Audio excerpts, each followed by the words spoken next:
میں پڑھ رہا تھا ایک جگہ پہ، ایران کے ایک طالب علم تھا. اب دیکھیے ہر جگہ جب مثالیں وہیں کی ملیں گی تو ہم وہیں کی مثال پیش کریں گے نا. یا تو آپ کوئی کتاب لکھیے، بتائیے کہ یہاں پر پاکستان میں بھی دیکھیے اس طرح کے واقعات ہیں، تو ہم اس میں سے پڑھ کر آپ کو بتائیں گے. ورنہ آپ فورن ایجنٹ ہونے کا الزام لگا دیا جاتا ہے. لیکن جہاں اچھی کوئی مثال نظر آئے گی وہیں سے تو انسان لے گا نا. ایک مضمون لکھنے کو دیا گیا، میری زندگی کا بدترین دن. تو ایک بچے نے ایک مضمون لکھا تھا، میری زندگی کا بدترین دن وہ تھا کہ جب میں صبح کو اٹھا تو سورج نکل چکا تھا اور میری نماز فجر قضا ہو گئی تھی. بدترین دن تھا میری زندگی کا. تو آپ خود بتائیے کہ بچوں کے لحاظ سے کتنی زیادہ اس کی آج کل کتنے زیادہ ہمارے پاس ہر وقت ای میلیں اور یہ اور وہ مدرسے کے ایڈریس کے اوپر سب چیزیں آتی رہتی ہیں. خواتین پریشان ہیں اپنے بچوں کو نماز کا عادی کیسے بنائیں. بچہ کوئی نماز سننے پر تیار نہیں ہوتا. بہت پریشان ہیں لوگ اس سلسلے. دیکھیے خود ابھی امام خمینی کا تذکرہ ہو رہا تھا، باقاعدہ ہر وقت یعنی سوچیں مرجع لیول جو پوری دنیا کی طاقتوں سے ٹکر لیے ہوئے، لیکن کہیں پہ بھی کوئی بچہ نظر آتا تھا فوراً پوچھتے تھے بیٹا تم نے نماز پڑھی یا نہیں پڑھی. امام خمینی کی جو بہو تھی خانم طباطبائی ہیں، فرماتی ہیں کہ خود بچوں کو لے جا کر جانماز ان کے ہاتھ میں دیتے تھے کہ جاؤ وضو کرو اور نماز پڑھو. خود جانماز اٹھا کے ان کے ہاتھ میں دیتے تھے. اور کوئی بچہ ہوتا تھا اس کو نماز تھوڑی سی بھی دیر سے پڑھتے دیکھتے تھے تو جا کر اس کے پاس کہتے تھے کیا ہی اچھا ہوتا کہ تم اگر اول وقت نماز پڑھ لیتے. اور جو ان کے پوتے تھے، نواسے تھے، ان کا ایک نواسے جو خود چھوٹے تھے اور بعد میں تھوڑا سے نسبتاً جب بڑے ہوئے تھے تو اس وقت کا بات بتا رہے ہیں کہ ایک دفعہ امام خمینی کمرے میں نماز پڑھ رہے تھے تو میں ان کے پیچھے جا کر میں بھی کھڑا ہو گیا اور ان کے ساتھ ہی نماز شروع کر دی. بعد میں انہوں نے نماز کے ختم کرنے کے بعد مڑ کے دیکھا کہ میں ان کے پیچھے نماز پڑھ رہا تھا تو بہت خوش ہوئے اور اسی وقت اٹھ کر اپنی کچھ کتابیں جو ہیں وہ انہوں نے مجھے انعام میں تحفے کے طور پر دی. تو اب جیسے خود امام خمینی کی جو بھتیجی تھیں مریم پسندیدہ، آیت اللہ پسندیدہ ان کے بھائی تھے، ان کی جو بیٹی مریم پسندیدہ، وہ فرماتی ہیں کہ ہم 9 سال کے تھے اور شام میں تھے. امام خمینی مختلف علاقوں میں جلا وطن رہے اور پوری فیملی کے ساتھ جلا وطن رہے. تو کہہ رہے ہیں کہ ایک جگہ پہ نماز جماعت امام خمینی پڑھا رہے تھے، ہم تمام گھر کے افراد بھی اس نماز جماعت میں شریک ہوتے تھے. تو میں اس وقت 9 سال کے کچھ قریبی کی تھی کہ میں نے نماز جماعت میں کوئی غلطی کی. تو وہ فرماتی ہیں کہ میری والدہ نے مجھ کو نماز ختم کرنے کے بعد ٹوکا کہ تمہاری نماز صحیح نہیں ہے، تم نے فلاں چیز کی غلطی کی. مجھے بہت افسوس ہوا کہ میں نے اتنی محنت سے نماز پڑھی ہے. میں رونے لگی. میری رونے کی آواز سن کر امام خمینی پیچھے متوجہ ہوئے اور مجھے اپنے پاس بلایا کہ کیوں رو رہی ہوں. تو میں نے کہا کہ مجھ سے نماز میں فلاں غلطی ہو گئی جس سے میری نماز غلط ہو گئی. اس کے بعد وہ خود فرماتی ہیں امام خمینی کی بھتیجی کہ امام خمینی نے نماز مغرب کا یہ واقعہ ہے. نماز مغرب پہ فوراً بعد عشاء پڑھانی تھی لیکن 20 منٹ تک نماز کے مختلف مسائل مجھ کو بیٹھ کر سمجھاتے رہے اور نماز عشاء کو 20 منٹ تاخیر سے شروع کیا. 20 منٹ تاخیر سے، یعنی اتنی اہم چیز ہے یہ نماز. ہمارے ہم تو دیکھتے ہیں کہ فوراً بچے جس انداز سے ٹربو بوسٹ لگا کے جو کہ نماز پڑھتے ہیں چند سیکنڈ کے اندر پڑھ کے پتہ چلا آپ کمرے سے باہر گئے اور فوراً اندر آئے تو وہ نماز پڑھ کے بھی ختم کر چکے تھے. تو بعض اوقات ایک تو اتنی تیز رفتاری کے ساتھ نماز، وہ بھی ہم آگے چل کر ڈسکس کریں گے اس کو اپنی اگلی نشستوں میں کہ نماز کو بہتر سے بہتر کیسے بنائیں اور بچوں کو خود اس کا عادی کیسے بنائیں. تو 20 منٹ نماز عشاء میں تاخیر کی اور ایک چھوٹی بچی جو 9 سال کی بچی ہے اس کو بیٹھ کر 20 منٹ تک نماز کے مسائل سمجھاتے رہے اور 20 منٹ تاخیر سے شروع کی اور پوری جماعت انتظار کرتی رہی. اور اسی طریقے سے آیت اللہ خلخالی جو بعد میں وہاں پر چیف جسٹس وغیرہ کے عہدے پر بھی رہے، جو امام خمینی کے خاص شاگرد تھے، وہ فرماتے تھے کہ امام خمینی نماز کے معاملے میں اتنے حساس تھے کہ جو بھی طالب علم دیر سے نماز پڑھتے تھے ان کے اوپر بہت شدید ناراض ہوتے تھے اور وہ ہر وقت ڈرتے ہی رہتے تھے کہ امام خمینی کہیں درس دینا موقوف نہ کر دیں، بند نہ کر دیں، یا اس کو اپنی کلاس سے نہ نکال دیں کہ نہیں میں تم کو نہیں پڑھا سکتا کیونکہ تم نماز کو اول وقت میں نہیں پڑھتے ہو، کہیں درس دینے سے ہم کو منع نہ کر دیں. اور یہی وجہ ہے کہ امام خمینی کے متعلق ملتا ہے کہ وہ بلوغ سے بھی بہت پہلے سے نماز شب تک کے پابند تھے. سیدھے ہاتھ پہ امام خمینی کی تصویر، بلوغ سے بھی پہلے نماز شب کے اس حد تک پابند. اور خود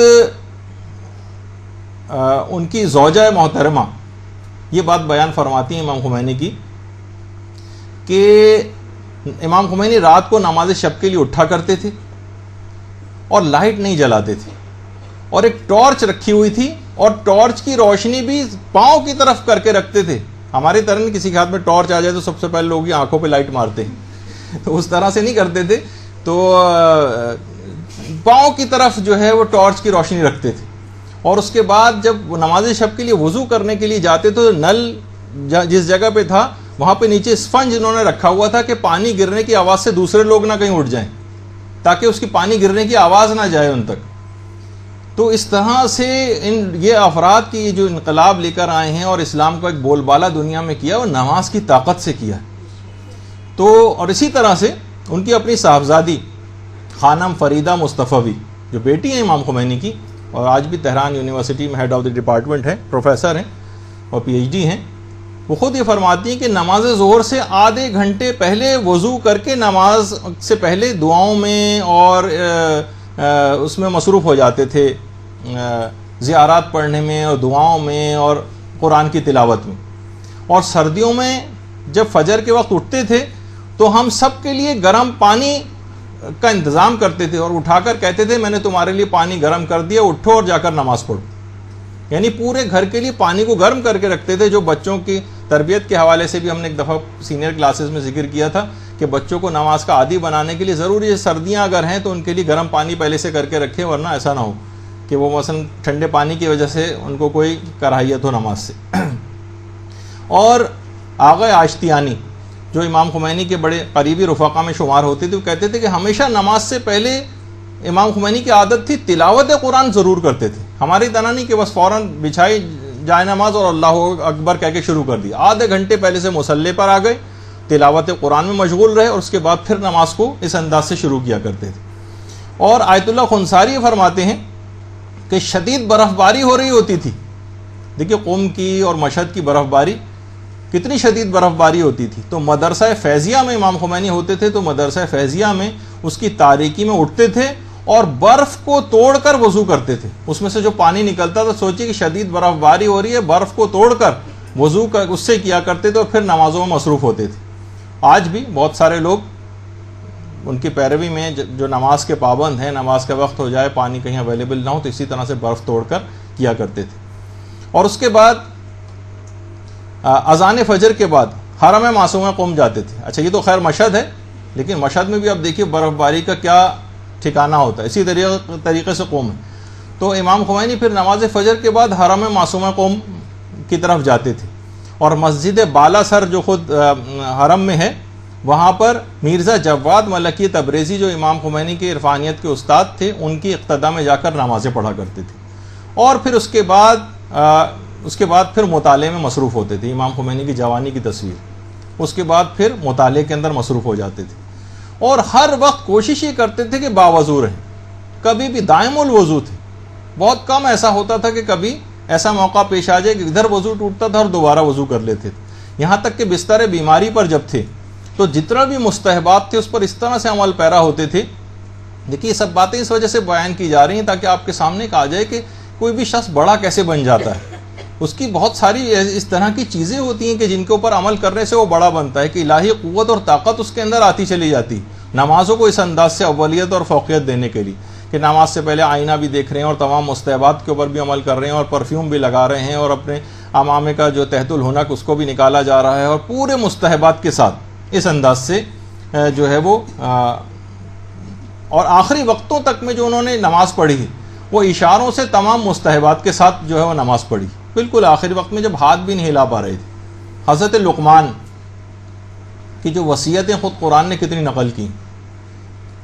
دیگر وصیتوں میں حضرت لقمان نے ایک دفعہ اپنے بیٹے سے کہا تھا کہ اے بیٹا, مرغ کو تم سے زیادہ ہوشیار نہیں ہونا چاہیے. مرغ جس کو آپ مرغا کہتی ہیں, اس کو تم سے زیادہ ہوشیار نہیں ہونا چاہیے کہ وہ تو سحر کے وقت اٹھ کر خدا کی حمد کرے اور تم پڑے سوتے رہو. کوئی جانور تم سے زیادہ ہوشیار اور سمجھدار ہے. یہی وجہ ہے کہ آیت اللہ حسن زادہ عاملی یہ ہمارے موجودہ زندہ مجتہدین میں سے عرفاء میں سے ایک ہے. کتنے افسوس کی بات ہے کہ آپ کو یہ بات بتانی پڑ رہی کہ یہ بھی کوئی شخصیت ہیں اور ماشاءاللہ حیات بھی ہیں. اور یہ ایسی شخصیتیں جن کے متعلق مرحوم آیت اللہ سید محمد حسین طباطبائی فرماتے تھے کہ آیت اللہ حسن زادہ عاملی کی شخصیت اور ان کے مقام اور مرتبے کو امام زمانہ علیہ السلام کے علاوہ کوئی نہیں جانتا. اللہم صلی علی محمد و آل محمد.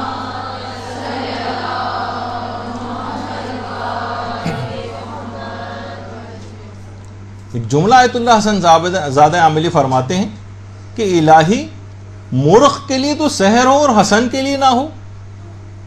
دیکھیے بڑا آہوزاری کرتے ہوئے عرفا کی، الہی مرغ کے لیے تو سحر ہو اور حسن کے لیے سحر نہ ہو، اور چمگادڑ تو رات میں پرواز کرے اور حسن کے لیے پرواز نہ ہو.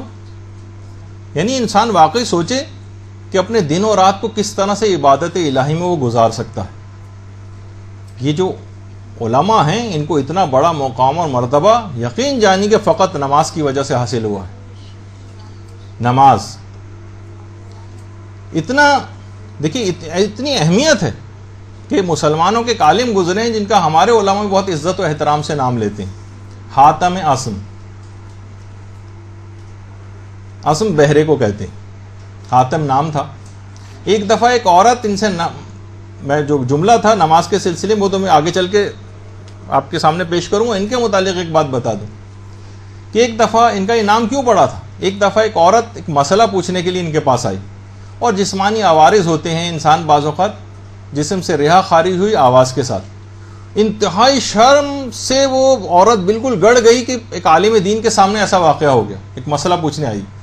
انہوں نے فوراً بات بنائی کہ تمہاری آواز مجھے نہیں آئی مسئلہ پوچھنے کی، ذرا بلند آواز سے پوچھو. اس نے ذرا سا بلند آواز کی، کہا کہ نہیں ابھی بھی سمجھ میں نہیں آیا، اور زیادہ بلند آواز سے پوچھو. اس نے پھر اپنا مسئلہ بتایا، یہاں تک کہ تقریباً چیخ کے اسے مسئلہ بتانا پڑا. کہا اب مجھے سمجھ میں آیا کیونکہ مجھے سنائی بہت کم دیتا ہے. اس عورت نے سکون کا سانس لیا کہ میری عزت رہ گئی. اس وقت سے لے کر انہوں نے اس بات کی اتنی پاسداری کی کہ اس کے بعد گویا لوگوں سے سننا ہی چھوڑ دیا. یہاں تک کہ جب اس عورت کا انتقال ہوا پھر جا کر یہ بات کھولی کہ انہوں نے، تاکہ اس عورت کو یہ احساس نہ ہو کہ اور اس شرمندگی سے بچ جائے، اور پوری زندگی بہرا بن کے گزاری. تو اس سے آپ ان کا مقام اور مرتبہ، بہرحال بڑا علماء ہمارے ان کا بڑا عزت و احترام سے نام لیتے ہیں.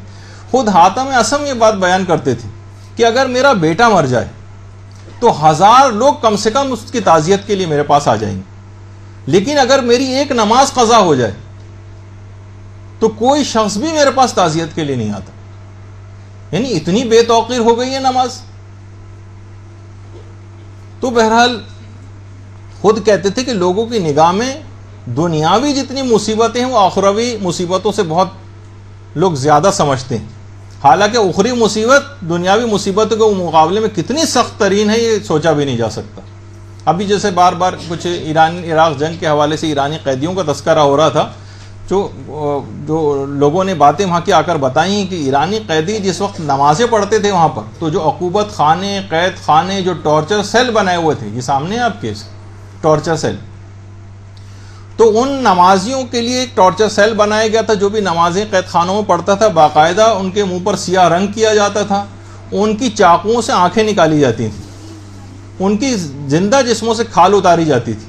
یہاں تک کہ نمازی جو اس کے باوجود بھی جو قیدی ہوتے تھے وہ اشاروں، یعنی نماز نہیں چھوڑتے تھے اور اشاروں سے نماز پڑھتے تھے، کیونکہ اگر یہ سب کام کریں گے تو بہرحال ان کو یہ سزائیں اس طرح سے دی جائیں گی. نوٹ کیا جاتا تھا، کوئی شخص سجدہ نہیں کر سکتا تھا وہاں پر، نمازیں نہیں پڑھ سکتا تھا، یہاں تک کہ دل ہی دل میں اشاروں کے ساتھ نماز پڑھتے تھے، لیکن نماز کو پھر بھی اس موقع پر ترک نہیں کرتے تھے.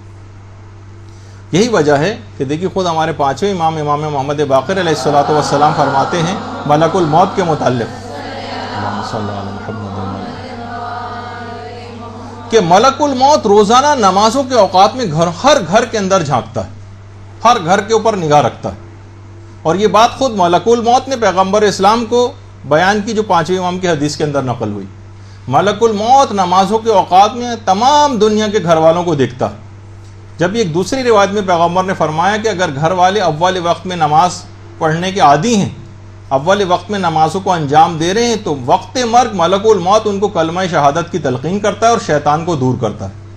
تو اس لحاظ سے اس کی بہت ہی زیادہ اس بات کی تاکید ہے.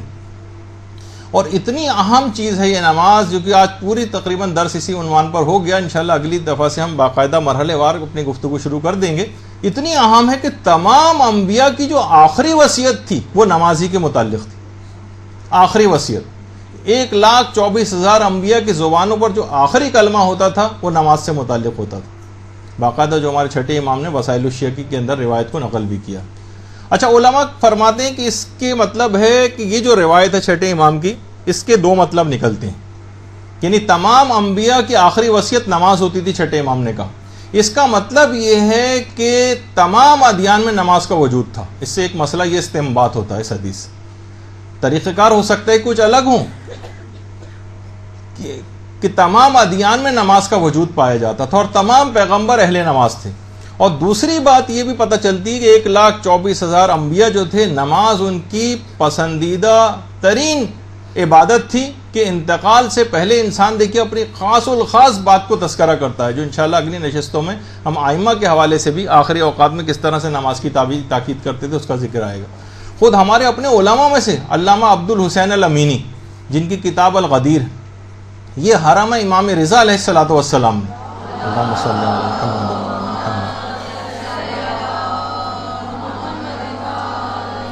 حیران ہوں گے آپ سن کر کہ روزانہ حرم امام رضا میں امیر المومنین کی سیرت کی پیروی میں 1000 رکعت روزانہ شب میں پڑھا کرتے تھے. 1000 رکعت روزانہ. جب لوگ ان سے پوچھتے تھے علامہ آپ تھکتے نہیں ہیں اتنی عبادت کر کے؟ تو فرماتے تھے کہ جب مچھلی پانی میں تیرنے سے نہیں تھکتی تو میں نماز سے کیسے تھک سکتا ہوں.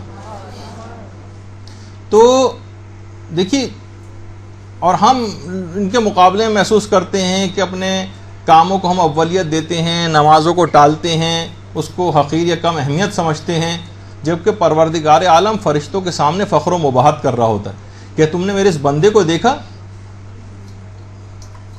جو نماز شب پڑھتا ہے، اس کے لیے فخر و مباحت کرتا ہے. اور بعض اوقات پروردگار عالم جو ان افراد کے اوپر تعجب کر رہا ہوتا ہے کہ جو نماز نہیں پڑھتے اور رزق تلاش کرتے پھر رہے ہوتے ہیں، کام کرتے پھر رہے ہوتے ہیں، کہ پروردگار کہتا ہے میرے اس بندے کو دیکھو کہ وہ خیال کرتا ہے کہ اس کی حاجات کی جو برابری ہے وہ میرے علاوہ کسی اور کے ہاتھ میں، رزق تلاش کرتا پھر رہا، جبکہ رزق سب کو بانٹنے والا میں ہوں. یہ میری بارگاہ میں سر جھکانے کے بجائے دیکھو نمازوں کو قضا کر کے میری بارگاہ میں آئے بغیر لوگوں کے دروں پہ بھٹکتا پھر رہا ہے. تو جب بھی پیغمبر اسلام نماز کو اپنی آنکھوں کا نور قرار دیتے تھے اور کہتے تھے کہ نماز میرے لیے اس طرح سے ہے، اتنی پروردگار نے مجھے محبوب قرار دیے نماز جیسے پیاسے کے لیے پانی اور غذا ہوا کرتی، جبکہ بھوکا اور پیاسا پھر بھی آب و غذا سے سیر ہو جاتا ہے مگر میں نماز سے سیر نہیں ہوتا. یہ پیغمبر فرماتے ہیں. تو خود امام خمینی کا ایک جملہ ہے کہ نماز پنجگانہ، جو آپ نماز پنجگانہ پڑھ رہی ہیں نا، وہ کہتے تھے کہ نماز قلب مومن میں توحید کے شجر طیبہ کو ایسا مستحکم کرتی ہے کہ پھر مومن کے دل سے ایمان کو کوئی نکال نہیں سکتا. یہ ایک شجر طیبہ کے درخت کی آبیاری آپ کے اندر کرتی چلی جا رہی. تو کہتے تھے بس میرے بھائیوں، جو خطاب کرتے تھے لوگوں سے، اپنے دینی واجبات خصوصاً نماز پنجگانہ کی ادائیگی میں کبھی سستی سے کام نہ لینا. اور یہی وجہ ہے کہ ایک بہت بڑے ہمارے علماء میں سے گزرے ہیں، ایک عالم ان کے متعلق فرماتے ہیں، آیت اللہ شیخ محمد حسین غروی اصفہانی کمپانی کے متعلق ہمارے ایک عالم گزرے شیخ محمد حسن غروی اصفہانی کمپانی، ایک عالم دین، کہتے ہیں کہ ہم ان کے گھر درس لینے کے لیے جایا کرتے تھے. تو ایک دفعہ ہم وقت سے کچھ پہلے پہنچ گئے. دیکھیے اس طرح سے لوگ نمازیں پڑھتے رہے، صرف آپ کو یہ اہمیت بتانے کے لیے. فیس بک پہ ہمارا جو مدرسے کا اکاؤنٹ ہے اس میں ہم اس طرح کی بہت ساری چیزیں آج کل لگا رہے ہیں. آپ کوشش کریں کہ اس پہ جا کر بہت ساری چیزیں آپ سیکھ سکتی ہیں. وہ کہاں ہم کہاں کے نام سے ہم نے اس میں چیزیں لگائیں کہ تاکہ پچھلے لوگوں کی سیرت رہے اور ہم اپنے کردار کو دیکھیں ایک آئینے کے طور پر. تو شیخ محمد حسن غروی اصفہانی کمپانی، ان کے پاس جب کچھ علماء درس لینے کے لیے ان کے پاس آتے تھے تو کچھ وقت سے پہلے پہنچ گئے. وہ کہتے ہیں کہ ہم نے دیکھا کہ ہمارے استاد اپنے گھر کے گوشے میں جو ہے وہ نماز پڑھ رہے ہیں. تو ہم ایک بات دیکھ کر کمرے میں جیسے ہی داخل ہوئے حیران رہ گئے کہ ہمارے استاد نماز میں جو اذکار کر رہے تھے در و دیوار سے انہی اذکار کی گونج ہم کو سنائی دے رہی تھی، جس سے در و دیوار خود ذکر الہی جو ہے کر رہے ہیں. یعنی ہم لوگ بہت ہی زیادہ ایک لحاظ سے دہشت زدہ سے ہو گئے یہ دیکھ کر، لیکن ایک عجیب روحانی ماحول وہاں کا اس کمرے کا جو ہے موجود تھا. تو آپ نے دیکھا کہ اس طرح سے لوگ اپنی نمازوں کی حفاظت کرتے رہے ہیں، اپنی نمازوں کو اتنا بلند مقام کے اوپر لے جاتے رہے ہیں کہ پھر در و دیوار بھی ان کے ہم نوا ہو جاتے ہیں. جیسے حضرت داؤد کے متعلق ملتا ہے کہ جس وقت وہ زبور کی تلاوت کرتے تھے، جہاں جہاں سے گزرتے تھے در و دیوار سے، درختوں سے، پتوں سے، پودوں سے، پتھروں سے زبور کی تلاوت کی آوازیں آتی تھیں. تو وہ تو نبی خدا تھے، لیکن آج کل بھی ہمارے علماء جو بھی اس قسم کی تمام آداب اور شرائط نماز کے پابند ہیں، ان سے بھی اس طرح کی کرامتوں کا ظہور ہوا کرتا ہے. تو بہرحال اور نیک اور صالح ہونے کی نشانیوں میں سے ایک نشانی قرار دیتے تھے ہمارے ائمہ. راوی ایک دفعہ کہتا ہے کہ ہم چھٹے امام جعفر صادق علیہ الصلوۃ والسلام کی خدمت میں پہنچے.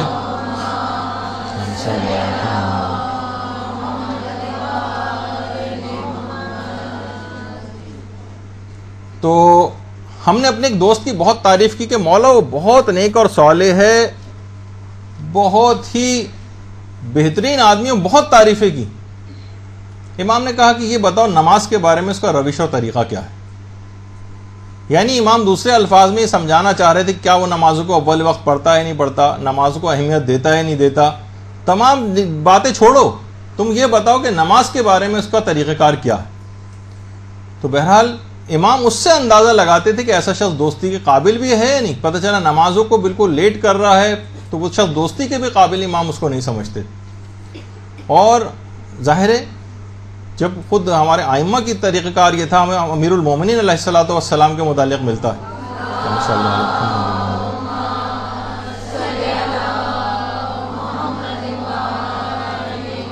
کہ جو 2 انگلیوں سے در خیبر کو اکھاڑتا ہے، اس کی نمازوں کے اوقات میں یہ حالت ہو جاتی تھی کہ مسجد کوفہ کی دیواریں پکڑ پکڑ کے سہارا لے کے جاتے تھے اور نماز کو ادا فرماتے تھے.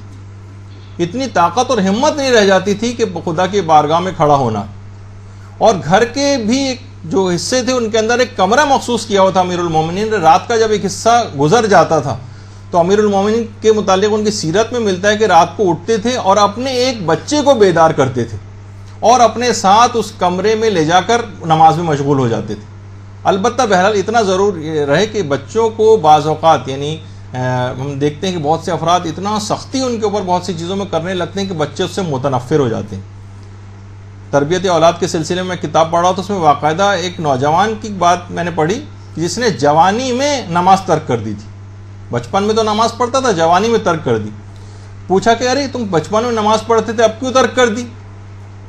کہنے لگا کہ بچپن میں تو میرا باپ اپنے ہاتھ میں ایک ڈنڈا لے کے آتا تھا اور بہت میں خوف کے عالم میں نماز پڑھتا تھا. صبح کے وقت بھی انتہائی سخت لہجے اور درست لہجے میں مجھے نماز کے لیے اٹھاتا تھا، اور پھر بھی اگر میں سوتا رہ جاتا تو ڈنڈا مار کے اٹھاتا تھا، اور سخت سردی اور برف باری میں لے جا کے حوض میں کی طرف لے جاتا تو کہتا تھا برف توڑ کر اسی سے ابھی وضو کرو. اور اب میرا باپ بوڑھا ہو گیا، اب اس کی طاقت ویسی نہیں رہی، اب میں بھی جوان ہو گیا ہوں، ڈنڈے کا بھی کوئی خوف نہیں رہا، لہٰذا میں نے دین عصا و ڈنڈے کو ترک کر دیا. یہ باقاعدہ جملہ تھا. تو ایسی کوئی چیز نہ ہو، بچوں کو اس انداز سے ایسے طریقہ کار آپ اختیار کریں کہ بچوں کو نماز سے محبت ہو جائے، نہ کہ ڈنڈے وغیرہ ان کے اوپر برسا کر ان کو نماز کا عادی بنایا جائے، جو کہ اکثر اور بیشتر صاحبان ایمان اس قسم کے طریقہ کار کو اختیار کر جاتے ہیں. تو ہاں، جو اس طریقہ کار جن کو محبت ہوتی ہے نمازوں سے، جبھی ہمیں ملتا ہے کہ خود سوچیے کہ خانواد اہل بیت کے جو پروردہ افراد تھے، جیسے امام حسین کی بیٹی فاطمہ بنت الحسین سلام اللہ علیہ، درود بھیجیے اللہم صلی اللہ علیہ،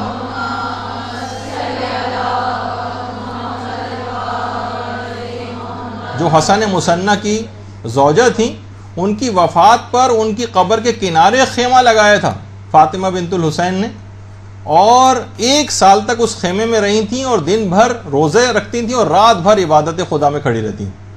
ایسا نماز پڑھنے کے پھر عادی لوگ ہو جاتے ہیں.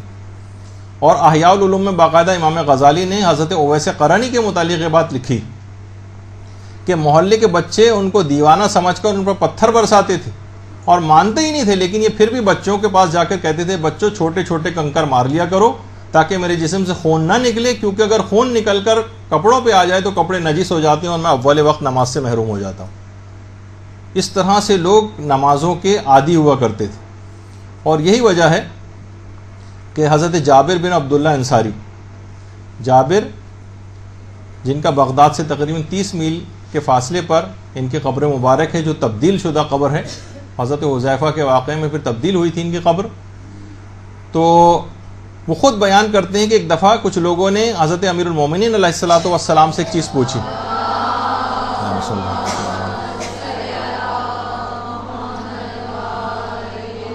اور کہا کہ آپ یہ بات بتائیے کہ پیغمبر اسلام کا وقت انتقال پیغمبر کی زبان پر کیا جملہ تھا؟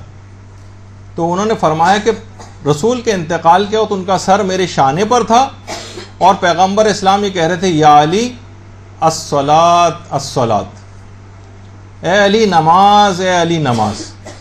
اب ہم ایک چیز آپ کو کیسی دکھا رہے ہیں، اس کو ذرا آپ غور سے دیکھیے۔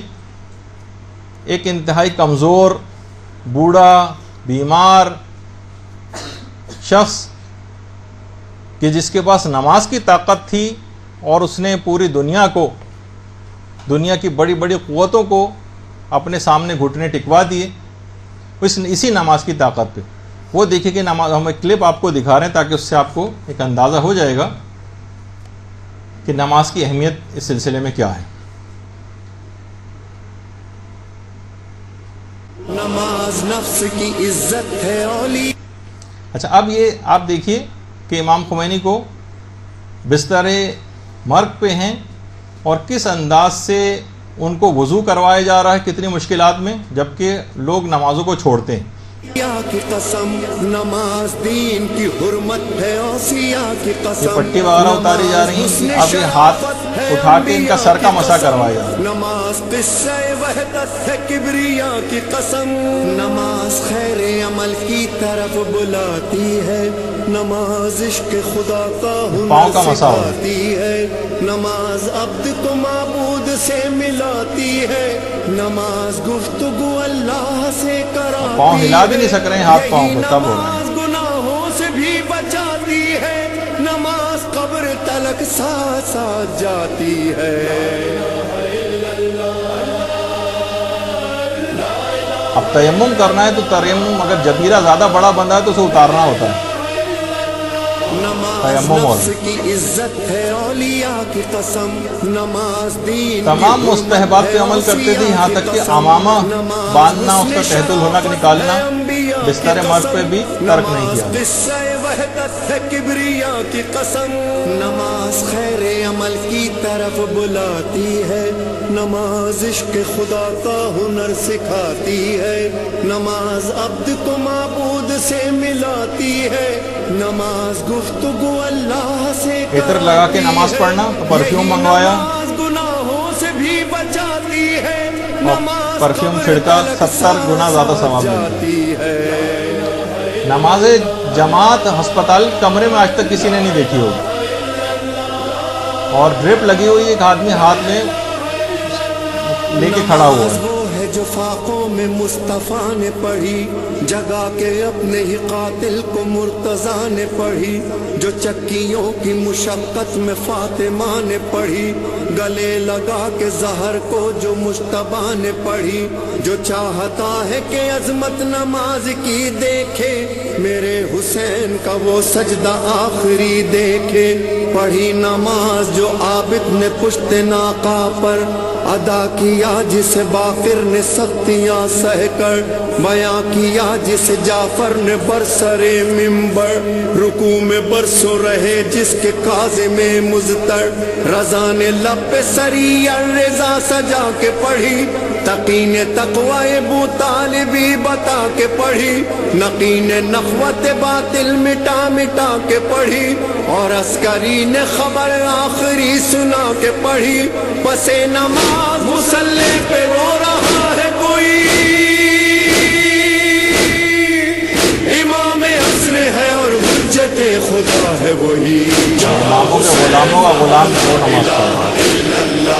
نماز نفس کی عزت ہے، اولیاء کی قسم نماز دین کی حرمت ہے، اوصیاء کی قسم نماز اشاروں میں نماز کیسے پڑھی وہ بھی آپ سیکھنے کے لحاظ سے بھی دیکھیں۔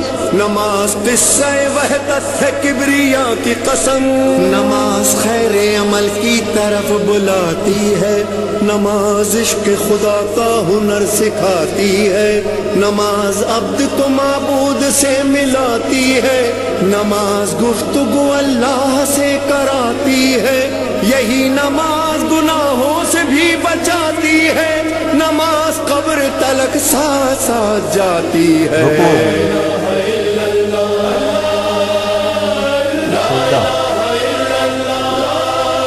دوسرا سجدہ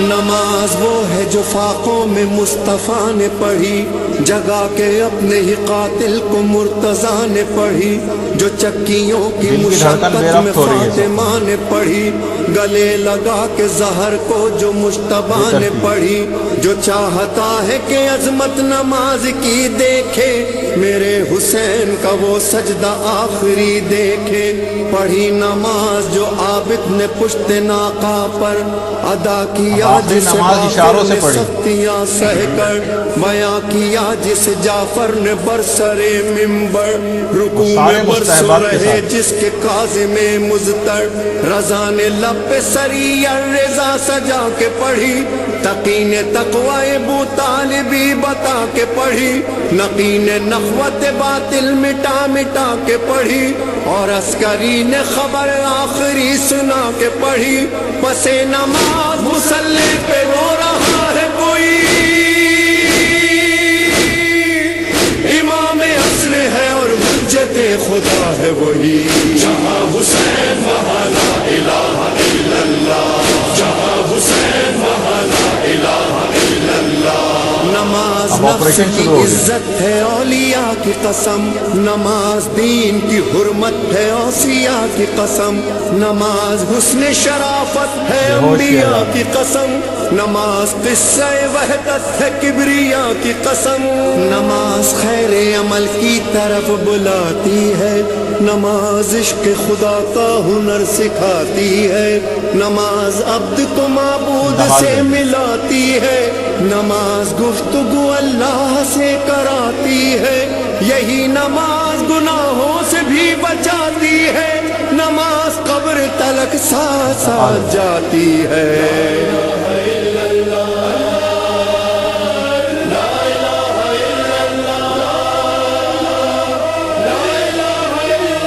بیٹے احمد خمینی